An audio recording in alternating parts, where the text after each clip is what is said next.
Fear of the unknown. If there's one thing that continues to set back humanity, it's how we respond to the unknown. We have historically been conditioned to destroy the unknown, or those affected by the unknown, to always shoot first, ask questions later. But what has that brought? A wide divide. Harmful and dangerous stereotypes. Unnecessary loss. When AIDS first appeared in the mainstream during the early 80s, it was met with heavy discrimination and stigma. As if being openly gay wasn't hard enough, with many already demonising homosexuals, it now meant you had to deal with scared, aggressive people who looked at you like you were a walking time bomb, like you meant the end of the world. But time sometimes tends to soften prejudice. Time can shine light on the good. Bravery emerges. Hope and acceptance grow. If we can talk openly about it, we can find answers. As the late Elizabeth Taylor once said, it's bad enough that people are dying of AIDS, but no one should die of ignorance.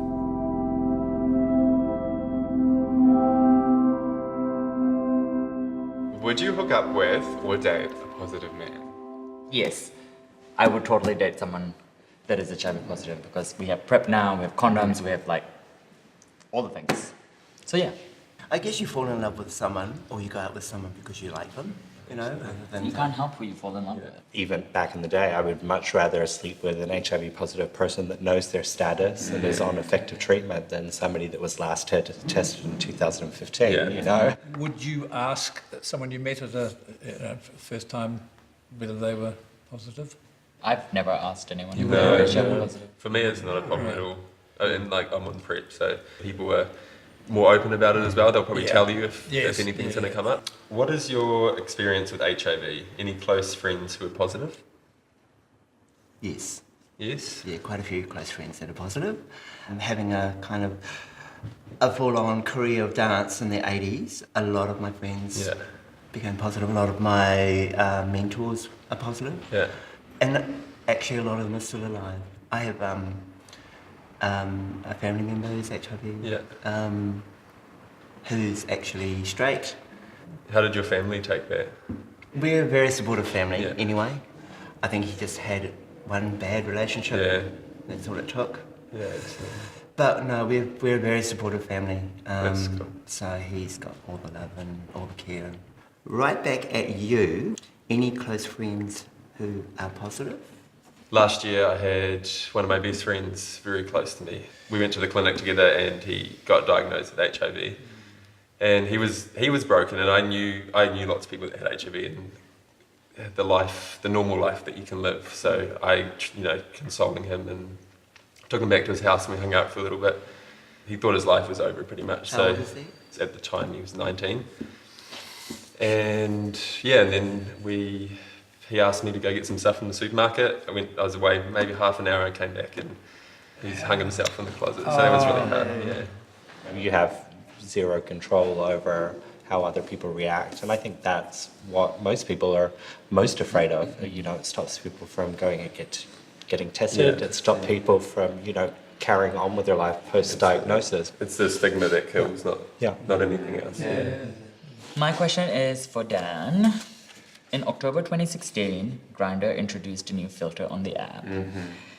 You can now tell if someone is negative on PrEP, positive or positive undetectable. What are your thoughts on this? I find it invasive. I feel like if I go and put negative as my status, it doesn't help anyone who's positive. If I join that group of people who are going, no, I'm fine. Yeah. And that's what the majority of those statuses would be. Yeah. So all I see it doing is singling out people who decide to be open and open themselves up to what some friends of mine have experienced, which is rejection or sometimes just outright vitriol. So I don't see it as adding any value.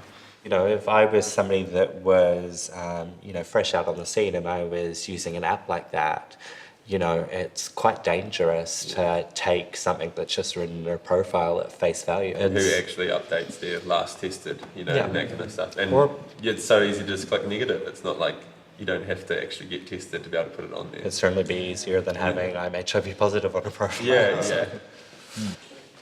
So this one's for Bruce. As a gay man in a long-term and monogamous relationship, what would you say is a secret to a long-lasting relationship? We weren't monogamous to start with, mind you. He was the first person I ever had sex with, bizarrely enough. But then I had sex with a lot of other people. But yeah, 42 years we've been together now. And so it is possible. But we were close friends. So we've just learnt to share our lives together. I think we stopped having extra sexual things probably about 15 years ago. And it's actually been quite a relief since then.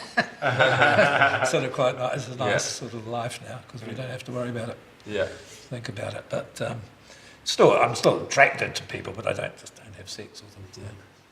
In fact, I'm almost glad I wasn't young now because you guys have got so much more choice, with your grinders and all the rest of it. I think, what would I have been like?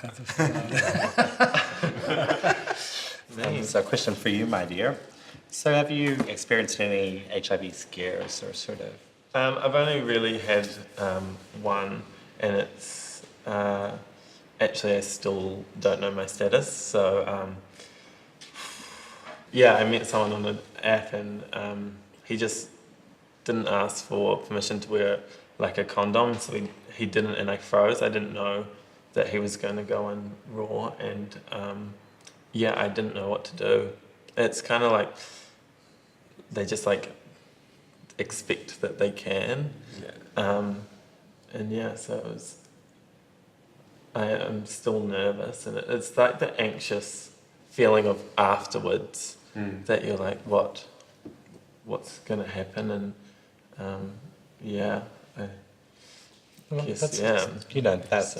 that's the violation. Everybody should have body autonomy, and that if we're having sort of a discussion about what sex we're undertaking, what I feel comfortable with, to have somebody just decide for you, like I totally understand how that feels. It was only until like after that I could like actually say like that wasn't cool. That like you shouldn't do that. Don't do that again.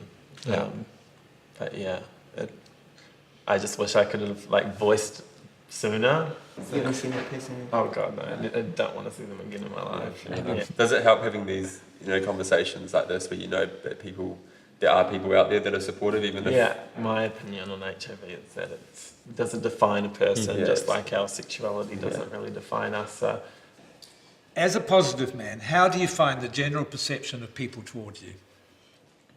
I mean, it's changed. When I was first diagnosed, I had people that wouldn't use cups in my apartment, or that sort of stupidity. I had a friend that was one of my oldest friends from New Zealand. One of them said to me, "Well, we always knew you were going to get it."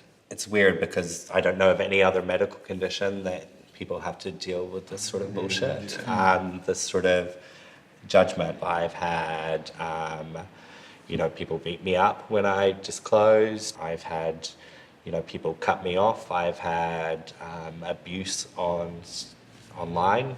It's an ever-evolving conversation because science improves and information improves. And, stigma sort of thrives in ignorance. It dies in knowledge. It dies in conversation and being open and sort of transparent. And so I found that the more open and transparent I am and the more I put myself out there, then, I'm not encountering stigma. I'm not afraid to tell people, this is me. I'm not going to let people stigmatize me. I like who I am. I like what I've done with my life post-HIV. I'm not ashamed of it. Bring it on. And people respond to that.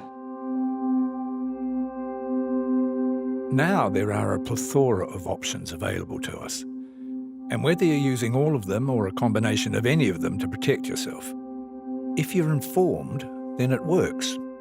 Condoms, testing in proportion to the amount and type of sex you're having, knowledge about window periods, PrEP, an undetectable viral load, it's all vital and wonderful and worthy.